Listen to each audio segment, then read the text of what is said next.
반갑습니다. 오늘은 사회 세 번째 시간이죠. 오늘은 좀 더 일찍 짧게 할 수 있도록 하겠습니다. 지난 시간에는 갑신정변, 우정총국, 지금의 우체국 우정총국의 갑신정변, 그래 안 보이네요.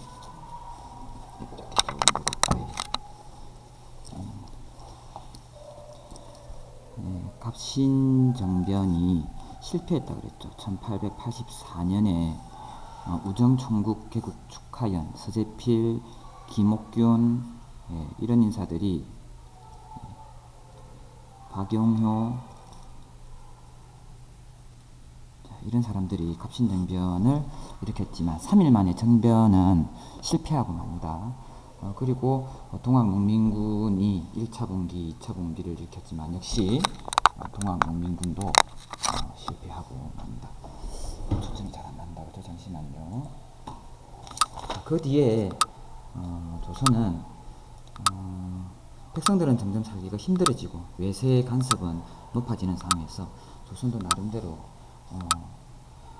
전국을 백성들을 안정시키기 위해서 노력을 많이 했습니다. 그 갑신정변 이후에 일어나는 것이 가부개혁입니다. 가부개혁.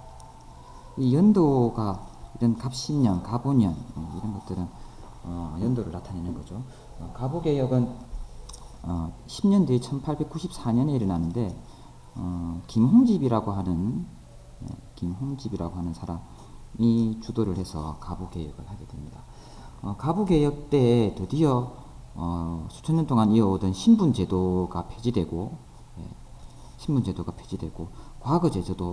과거제도도 없어졌습니다. 신분제도는 당연히 이제 폐지되는 거고, 과거제도는 왜 그랬냐면 과거가 부정이 너무 많았기 때문에 과거제도를 없앴던 겁니다. 그리고 끊임없이 요구해오는 조세제도도 개혁했습니다. 자, 갑신정변은 김옥균, 박영효, 서재필 이런 사람들이 좀 급진적으로 전국을 주도하기 위해서 일으킨 급진 개화파들의 정변으로 결국 실패했고, 가부개혁을 주도한 김홍집은 그 대신으로서 그러니까 신하로서 이 가부개혁을 수행하게 됩니다. 신분제도 폐지, 과거제도 폐지, 조세제도를 좋게 하는. 하지만 가부개혁이 좋은 개혁안을 가지고 있지만 결국 가부개혁이 일어날 때는 벌써 조선은 나라의 운이 다 해가던 그런 시점이다라고 보면 됩니다. 가부개혁을 주도하고 이르던 때에 일본은 그 고종의 아내 왕비죠. 고종의 왕비인 명성황후를 시해하게 됩니다. 이게 을미사변이라고 그러죠. 을미사변. 이때 조선에 대해서 관심을 갖고 있던 나라는 청나라, 일본, 청나라는 중국이죠.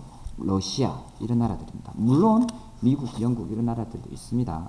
하지만 이때 청나라, 일본, 러시아가 조선에 대해서 관심을 많이 갖고 있었습니다. 근데 청일 전쟁을 치르고 있었고, 청일 전쟁에서 결국 일본이 이기죠, 그죠?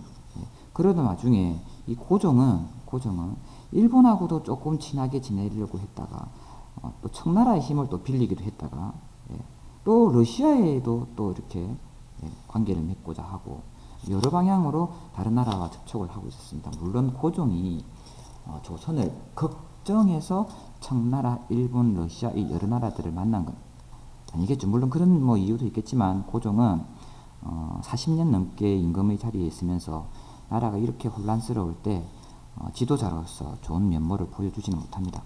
일본이 보기에 청나라는 이제 청일전쟁에서 이겼는데 고종이 이제는 또 일본하고 친한 척 하더니 러시아하고 친한 척 하니까 일본이 조선을 그대로 두면 안 되겠다. 뭔가 급진적인 일이 필요하다라고 해서 고종의 왕비인 명성황후를 시하게 됩니다. 다른 나라에 아직 주권이 있는 상태에서 다른 나라의 왕비나 왕을 시해한다는 것은 굉장한 사건입니다. 우리나라에서는 아주 치욕적인 일이고 일본으로서는 아주 나쁜 행동이었죠. 이게 1895년에 일어납니다. 이 일과 을미사변이라고 하는 이 일과 단발령이라는 일이 일어납니다. 단발령, 머리카락을 자른다는 거죠. 1895년 11월의 일인데 고종하고 그 고종의 그 아들이죠. 그러니까 왕자고 고종과 그 고종의 왕자들이 먼저 머리카락을 자릅니다. 하지만 조선은 대대적으로 유교국가이기 때문에 부모로부터 물려받은 신체를 훼손한다는 것 자체를 굉장히 안 좋게, 아주 안 좋게 생각합니다. 그래서 이 단발령이 내리자 백성들이 엄청나게 크게 반발합니다. 물론 이 단발령을 내린 이유는 머리가 굉장히 기니까 한 번도 안 자르니까 평생 동안 좀 머리가 지저분해질 수가 있습니다. 그래서 위생에 좋다. 그리고 또 머리가 길면 작업하는데 불편하다. 그래서 머리카락을 자르면 위생이 좋아지고 작업하는데 편리하다. 이래서 단발령을 내렸지만, 그리고 고종이 솔선수범해서 먼저 머리카락을 잘랐지만 백성들은 여기에 크게 반발하고 을미사변과 단발령으로 인해 가지고 일본에 대한 감정이 아주 안 좋아집니다. 왜냐하면 이 을미사변을 일으킨 사람도 일본이고 이 단발령도 결국에는 일본과의 관계를 끈끈하게 갖고 있던 고종이라든지 그런 신하들이 주도해서 일으킨 거다라고 생각했기 때문에 일본에 대한 감정이 아주 안 좋아지고 일본으로부터 나라를 구해야 되겠다라고 하는 의병이 이후에 많이 일어나게 됩니다.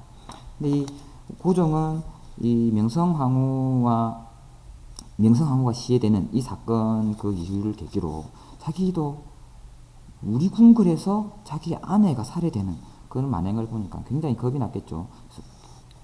고종은 러시아 대사관으로 피난을 갑니다. 러시아 대사관으로 피난가는 걸 아관파천이라고 합니다. 이 러시아 대사관으로 파천, 임금이 자리를 옮기는 걸 말합니다. 이걸 아관파천이라고 그러는데, 고종은 명성황후 씨 을미사변 이후에 신변의 위협을 느끼면서 러시아 대사관으로 러시아 대사관으로 몸을 옮기게 됩니다. 근 1년 가까이 러시아 대사관에 머무르게 됩니다. 이러는 와중에 먼저 예전 그 갑신정변을 일으켰던 서재필이 망명을 했다가 다시 조선으로 돌아옵니다. 돌아와서는 독립신문이라는 신문을 만들게 됩니다. 이 독립신문은 한글로 발행한 신문입니다. 한자가 아닌 한글. 그래서 많은 사람들이 독립신문을 읽게 되고 서재필이 하게 되죠. 그리고 이 독립신문 이후에 독립협회란 것도 만듭니다. 아직 나라를 잃어버린 건 아니지만 이때 벌써 나라를 잃어버릴 수 있겠다라는 생각들을 많은 사람들이 했던 거죠. 그러니까 벌써 이 시기에 독립이라는 말을 쓰는 겁니다. 그리고 독립신문을 만들어서 그 독립신문을 백성들이 읽게 하고, 또 독립신문 이후에 독립협회라는 단체를 만들어서 많은 정치를 하는 신하들 또는 선비들이 이 독립협회에 함께 하게 됩니다. 독립협회에서는 만민공동회라 그래서 백성들이면 누구나 광장에 모여서 자기의 의견을 낼 수 있는 만민공동회라는 걸 개최합니다. 이제 이때는 그 가부개혁 이후에 신분제도가 폐지되었죠, 그죠? 그러니까 만민공동회에는 백성 누구나 나와서 광장에서 자기가 하고 싶은 말을 하는 겁니다. 그리고 독립문이라는 것도 만듭니다. 지금도 독립문이 남아 있습니다. 책에 보면 독립문이 서양식 건축 형태로 남아 있습니다. 이 독립문은 왜 세웠느냐면은 독립문이 있던 자리에 영언문이라고 하는 문이 있었습니다. 이 영언문은 옛날 청나라, 명나라 사신들이 우리나라에 오면 임금이 직접 여기에 나와서 그 사신들을, 청나라나 명나라 사신들을 접대하는 장소의 입구입니다. 영언문. 그러니까 우리나라가 중국에 소속되어 있는 그런 느낌이 드는 부속 국가인 것처럼 느껴지는 그런 문인 거죠. 그래서 서재필은 그런 건 없애야 된다. 그 자리에 우리나라는 청나라로부터 이제 완전한 독립된 나라다라는 걸 보여주기 위해서 백성들로부터 그 돈을 모금해 가지고 독립문을 만들고, 그리고 만민공동회도 개최합니다. 그리고 이제 이 이후에 고종이 러시아 대사관에 있다가 이제 일본의 간섭이 어느 정도 좀 없어진 것 같고 괜찮겠다 싶으니까 다시 러시아 공사관으로서부터 몸을 옮겨 경운궁, 지금의 덕수궁으로 자리를 다시 옮겨옵니다. 그러고 난 다음 대한 제국이라는 나라를 다시 선포하고, 이게 1897년입니다. 자신은 고종은 임금이 아닌 황제의 자리에 오르게 됩니다. 하지만 이 대한제국은 말처럼 그런 제국주의적인 강한 나라의 면모는 사실 찾아볼 수가 없죠. 단지 청나라로부터의 간섭을 좀 배제할 수 있는 그런 선언을 하는 정도밖에 안 되는 거죠. 이 대한제국 1897년에 만들었지만 이 이후에 일본의 간섭은 점점 더 심해지고 결국에는 나라를 잃게 됩니다. 오늘은 여기까지입니다. 생각보다 많이 길었네요.